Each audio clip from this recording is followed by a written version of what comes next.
ప్రభువైన యేసు నామములో అందరికీ వందనములు. ఈ దినం దేవుని వాక్యంలో నుంచి ప్రకటన గ్రంథం 3వ అధ్యాయం 19వ వచనం.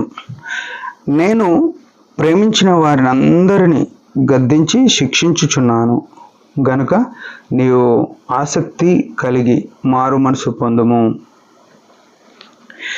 సోదరులారా, ఇక్కడ గమనించవలసిన విషయం ఏంటంటే, నేను ప్రేమించు వారందరినీ గద్దించి శిక్షించుచున్నాను అంటున్నాడు.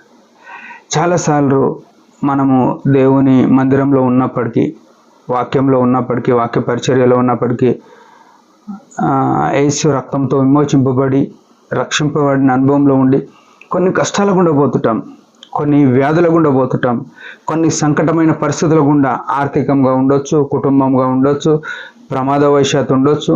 ఏమన్నా కష్టాల గుండా వెళ్ళినప్పుడు మనకు బాధ అనిపిస్తుంది. అప్పుడు ఏమనిపిస్తుంది అంటే, దేవుడు నన్ను చూడట్లేదు అని కొన్నిసార్లు, దేవుడు నన్ను పట్టించుకోవట్లేదు అని కొన్నిసార్లు, నిజంగా దేవుడే ఉంటే ఇట్లెందుకు అయిందని కొన్నిసార్లు, అవిశ్వాసము, అల్ప విశ్వాసము కొన్నిసార్లు వస్తుంటుంది. ఇంకా దానికి ఇంకా పుండు మీద కారం వేసినట్టు మన చుట్టూ ఉన్న వాళ్ళు కూడా ఏమంటారంటే, వాని జీవితం చక్కగా ఉంటే ఇట్లా అప్పులు ఎందుకు ఉంటాయి, వాని జీవితం చక్కగా ఉంటే రోగాలు ఎందుకు వస్తాయి, వాని జీవితం చక్కగా ఉంటే వాళ్ళ పిల్లల పెళ్ళిళ్ళు ఎందుకు కాలేవు, వాళ్ళ జీవితం చక్కగా ఉంటే వారికి ఉద్యోగాలు ఎందుకు రాలేవు, వారి జీవితం చక్కగా ఉంటే ఎందుకు యాక్సిడెంట్ అయింది, ఇట్లా ఎన్నో రకాలుగా మాటలు అనేవారు ఉంటారు.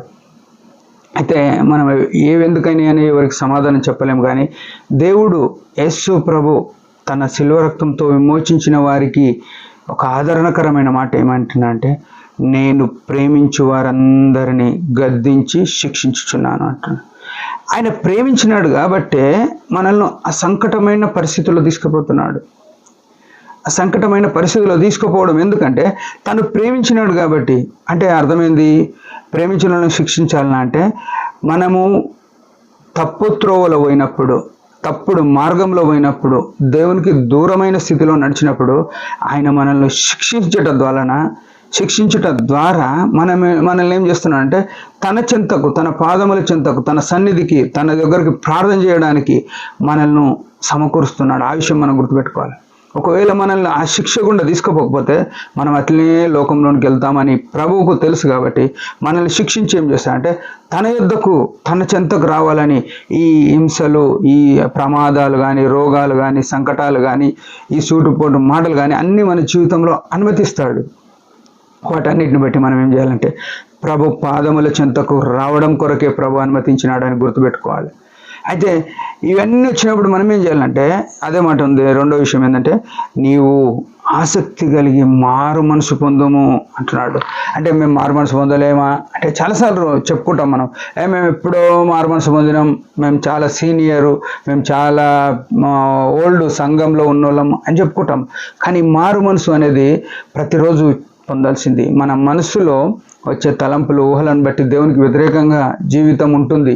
దాన్ని బట్టి మనం ఏం చేయాలంటే మారు మనసులోనికి రావాలి. ప్రభువా నన్ను క్షమించు అని పశ్చాత్తాపంలోనికి రావాలి. ఆ మొదటి దినమున మనం ఏదైతే పశ్చాత్తాపడ్డామో, మన పాపాలు ఒప్పుకున్నామో, అదే రీతిగా మనం మళ్ళా పాపాలు ఒప్పుకొని ప్రభువా నన్ను కడుగు అని అడిగితే దాన్ని బట్టి మనం మారు మనసులోనికి వస్తాం.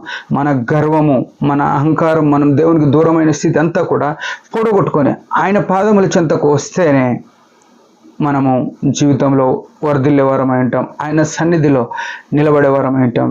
ప్రేమైన వాళ్ళారా, ఆయన ప్రేమిస్తున్నాడు కాబట్టి మనకు సంకటాలు వస్తున్నాయని గుర్తుపెట్టుకొని ఎవరన్నదానికి మనం పట్టించుకోక ప్రభు పాదముల చెంతకు తిరిగి రిపెంట్ అంటే మారు మనసు, పశ్చాత్తాపంలోనికి వచ్చి ఆయన పాదముల చెంత పడి క్షమాపణ కోరి జీవిద్దాం.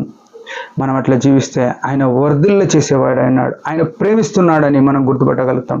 దేవుడి మాట దీవించిన ఒక చిన్న ప్రార్థన. పరమ తండ్రి యేసు ప్రభు నామములో వందనాలు. నీ మహాకనికరాన్ని బట్టి స్తుతిస్తూ ఆరాధిస్తున్నావు.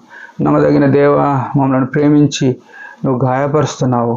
ఆ గాయాల్లో మేము నిన్ను విలువక పశ్చాత్తాపంలోనికి, మారు మనసులోనికి తండ్రి తిరిగి రావడానికి కృపనీయండి. నాలో ఉన్న ప్రతి విధమైన పాపము, చెడుగును యేసు రక్తంతో కడుగుమని బతిమాలుతూ ముందున్న జీవితంలో పశ్చాత్తాపంతో మారు మనసుతో ఉండగలటకు సహాయపడమని యేసు నామములోనే ప్రార్థిస్తున్నాం తండ్రి. ఆమేన్.